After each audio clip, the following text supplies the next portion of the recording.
علاقے موہن نگر کی ایک ہوٹل میں آگ، شوہر اور بیوی جھلس گئے۔ شہر کے چیتنیہ پوری پولیس اسٹیشن کے حدود میں جمعے کو ایک ہوٹل میں آگ بھڑک اٹھی۔ اس واقعے میں 2 افراد بشمول ایک خاتون زخمی ہو گئی ہے۔ پولیس نے بتایا کہ موہن نگر میں واقع اس ہوٹل میں اچانک آگ بھڑک اٹھی۔ حادثے کے وقت ہوٹل میں تقریباً 20 افراد مقیم تھے، تاہم پولیس نے سیڑھیوں کی مدد سے کئی افراد کو باہر نکالنے میں کامیابی حاصل کر لی اور ایک جوڑا اس واقعے میں جھلس گیا، جسے دواخانے میں شریک کروا دیا گیا ہے۔ پولیس نے بتایا کہ یہ واقعہ صبح 3:30 موہن نگر کے سری وینکٹیشورا اویو ہوٹل میں پیش آیا۔ آگ لگنے کے ساتھ ہی بڑے پیمانے پر دھواں پھیل گیا۔ پہلی منزل کے کمرے میں رہنے والے افراد نیچے اترنے میں کامیاب ہو گئے، تاہم اوپر منزل میں پھنسے ہوئے افراد کو سیڑھیوں کی مدد سے نکالا گیا۔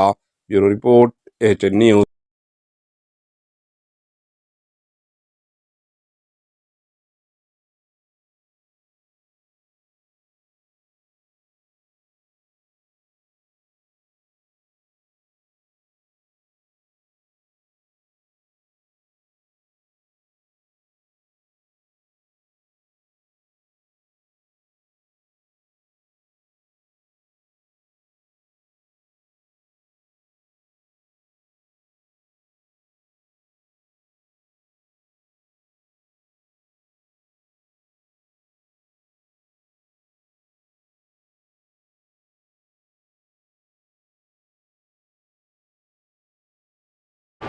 AHN نیوز کو لائک کریں، شیئر کریں اور سبسکرائب کرنا نہ بھولیں۔